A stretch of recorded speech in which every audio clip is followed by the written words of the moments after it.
welcome to our 20th episode of Brew Talk with Mr.Beer. 20 episodes, that's pretty cool. It's a big one. Yes, thanks for tuning in to watch all of them. As always, my name is Robert, your host for today. I got Zach back this week. Cheers. Cheers. Should be fun. We appreciate you taking time to watch us today, and I hope you look forward to the video. Before we dive into our topic, let's talk about what we're drinking today. What do you got? Got a little blueberry wheat here. We brewed on the side just to use up some berries. Nice. And I got our American Porter Deluxe refill, which is perfect for going into fall for most of the country, unless you live in Arizona. It's 105 today, so we don't have fall here. It's just hot and not hot. All right, so our topic today is brewing with specialty grains. We kind of use these in what we call our partial mash recipes, and Zach has been an all-grain brewer for a long, long time, so we thought it'd be great to have him on to kind of just talk about it and provide some info to you. So kind of the first question I have for Zach is, when you're brewing with specialty grains, it has to be different from brewing with all grain. So could you kind of elaborate on the difference between using specialty grains and then brewing from all grain? So usually when you're doing all grain, you're trying to generate that wort with nothing but grain. Mm-hmm.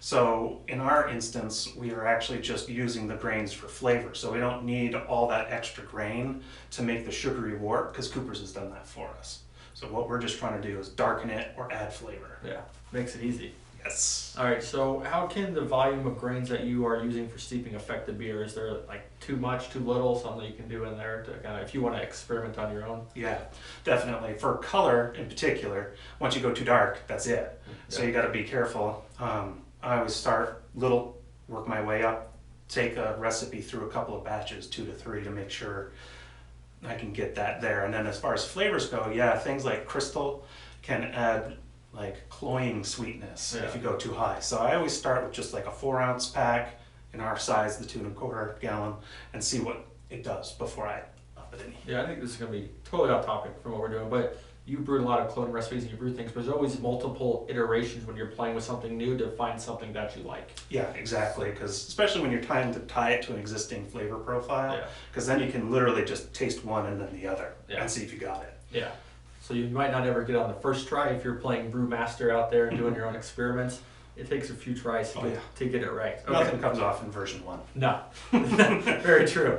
All right. So what would you say the most common type of grain to be used with, like a lager or porter, etc., certain styles like that? It's sort of driven by the style. So if you have dark beers, you're going to be using dark roasty malts. If you have light beers, you're going to have light biscuity and bready, toasty kind of malts.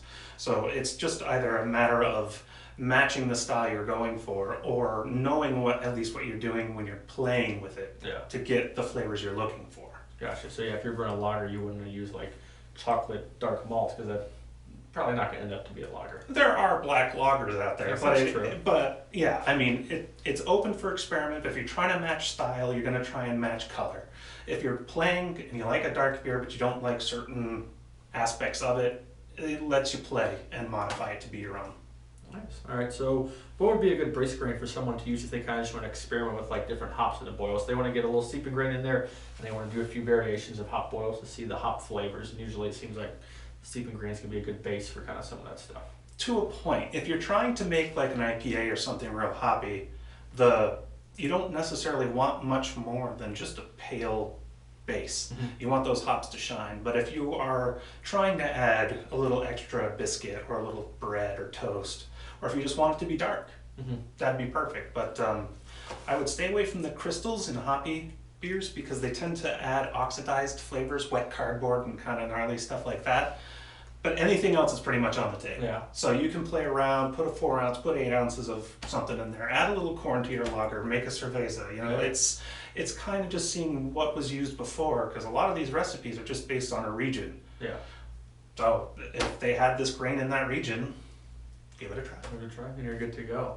So is there a certain type of grain that we kind of hint on this that you prefer to use when brewing certain styles? So like IPAs, you mentioned lagers, the corn, stouts, all that stuff like that. Yeah, chocolate malts and black patent malts and stuff like that work great for the stouts, the porters. You add a little color, it doesn't need a lot, goes a long way, adds good flavor.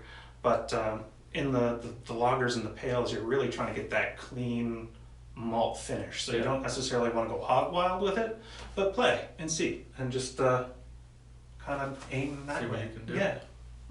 So someone wants to brewing with specialty grains for the very first time. They're doing like one of our personal mash recipes, or they just want to just go in feet first, hog wild. What would be kind of some tips that you could give them to help kind of their brew day go smooth the first time you're dealing with grains if you're not used to it? It's actually pretty easy. If you can make tea, you can steep grains because that's all you're doing. Yep. Most of the time, you're just putting it in a muslin bag. You drop it in some hot water. You let it steep for anywhere from 10 to 30 minutes. You take it out. You let it drip dry into the pot for another 5 or 10. Chuck it and move on as normal. I would say you shouldn't be afraid to try it because it's super easy. It's pretty easy. I'm not a brewer, but I can handle that stuff. You could make tea. Yes, I can. Maybe. All right. So that's going to wrap it up for today. We appreciate you guys joining us again. Thanks for tuning in for our 20th episode. We thank you guys for all support for the previous episodes. So Yeah. that's really cool. We do post these obviously on our blog page, mrbeer.com/blog. You can find them on our YouTube page, Facebook, and on Instagram. If you enjoyed the video, just give it a thumbs up, a comment, a share. We'll make sure to get back to you if you do have any questions. Also, if you want to just learn more about Mr. Beer Brewing with Mr. Beer, we recommend joining our Facebook group, Mr. Beer's Brewing Society. This can be found by going to our Facebook page, go down to groups, clicking join, or searching Mr. Beer's Brewing Society. In the search bar on Facebook, we just ask that you answer 3 questions and we'll let you in. Please answer the questions. If you only answer like 1, we're kind of not letting people in because it's only 3 questions, man. If you can't answer 3 questions, then They're not hard. no, they're not hard. I don't even know what else to say. So that's going to wrap it up for this week. We'll see you guys next week, same time, same place. We appreciate you joining us and have a great weekend. Cheers, guys. Cheers.